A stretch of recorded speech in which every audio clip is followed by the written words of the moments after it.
নমস্কার, আপনি শুনছেন ট্রাইব টিভি বাংলা ডিজিটালের পডকাস্ট ফিশ ফিশ। আর আমি অভিনন্দা বলছি। ডিপেন্ডেন্ট পার্সোনালিটি ডিসঅর্ডার, আপনিও কি এর শিকার? ট্রাইব টিভি বাংলা ডিজিটালের পডকাস্টের আজকের এপিসোড ফিশ ফিশে রইল এই বিষয়ে বিশদ তথ্য। আপনার চারপাশে নিশ্চয়ই এরকম অনেক মানুষ দেখেছেন যারা অনেক দুর্বল মনের, এমনকি একা থাকতেও তারা ভীষণ ভয় পায়। এবং অনেক ক্ষেত্রে দেখা যায় এই ধরনের মানুষ তারা নিজের সিদ্ধান্ত নিজে নিতে পারে না। জানেন কেন হয় এসব? নির্ভরশীল ব্যক্তিত্বের বিকার, অর্থাৎ ডিপেন্ডেন্ট পার্সোনালিটি ডিসঅর্ডার। ঠিক কি এটি? ডিপিটি বা নিজস্বতা নির্ভরশীল ব্যক্তিত্ব বিকার একটি মানসিক স্বাস্থ্য সমস্যা যা ব্যক্তির অন্যদের উপর অত্যাধিক নির্ভরশীলতা এবং স্বাধীনভাবে কাজ করতে অক্ষমতার মাধ্যমে চিহ্নিত হয়। এটি মূলত ক্লাস্টার সি ভয় ও উদ্বেগ ভিত্তিক পার্সোনালিটি ডিসঅর্ডারগুলোর মধ্যে একটি। এবারে জানুন যে এর কি কি লক্ষণ রয়েছে, কি কি চিহ্ন যা দেখে বুঝবেন যে আপনিও এর শিকার। যেমন, স্বাভাবিক সিদ্ধান্ত নিতে হলে সঙ্গীর পরামর্শ বা আশ্বাস প্রয়োজন।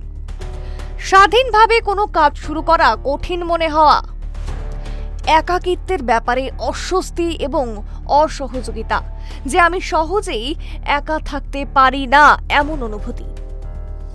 বিরোধ বা সমালোচনা সহ্য করতে পারা কঠিন, কোনো কারণ ছাড়াই সবেমাত্র একমত দেখানো। সম্পর্ক শেষ হলে নতুন কাউকে দ্রুত খুঁজে নেওয়ার প্রবণতা। ভয়, আত্মবিশ্বাসের অভাব, নিজেকে অযোগ্য মনে করা, অত্যাধিক সেবা নিতে যাওয়া ও অন্যের কাছে বাধ্য মনে হওয়া। জানাবো DSM-5 অনুযায়ী ব্যক্তির এটি শুরু হতে হবে কৈশোর বা কিশোর অবস্থায় এবং অন্তত 5টি বা ততোধিক লক্ষণ থাকতে হবে নির্ণয়ের জন্য।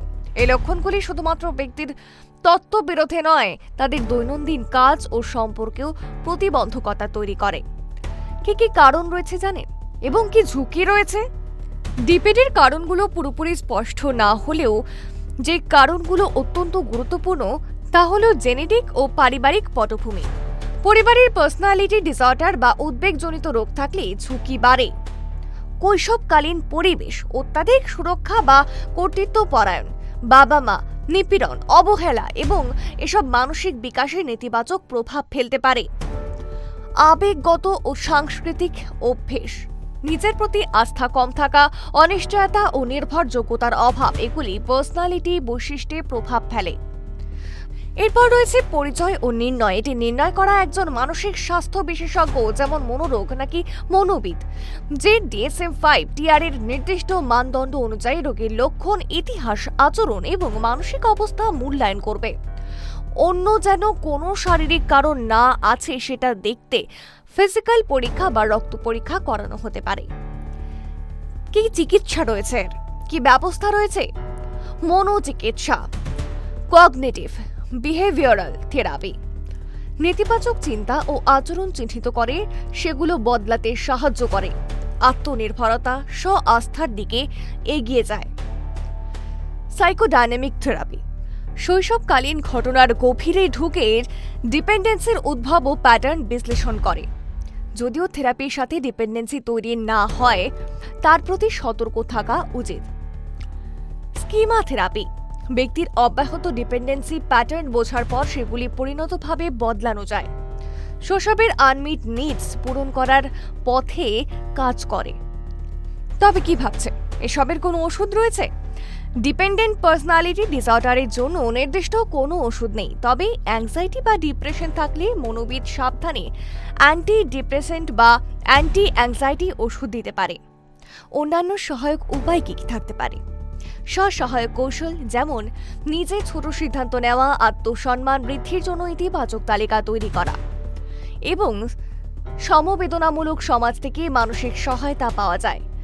জীবনযাত্রার পরিবর্তন অত্যন্ত গুরুত্বপূর্ণ। স্বাস্থ্যসম্মত, যেমন খাদ্যাভ্যাস, নিয়মিত ব্যায়াম, চাপ নিয়ন্ত্রণে মননশীলতা এবং মানসিক সুস্থতা উন্নত করতে সহায়ক। ব্যক্তির আত্মনির্ভরতা, আত্মবিশ্বাস ও মানসিক সুস্থতা অর্জনের পথে বড় পরিবর্তন আনা সম্ভব। আপনাদের কেমন লাগছে ট্রাইব টিভি বাংলা ডিজিটালের পডকাস্ট ফিশ ফিশ কমেন্ট বক্সে কিন্তু লিখতে ভুলবেন না এবং তার সঙ্গে এটাও জানান যে কি কি বিষয়ের উপর পডকাস্ট শুনতে আপনিও আগ্রহী।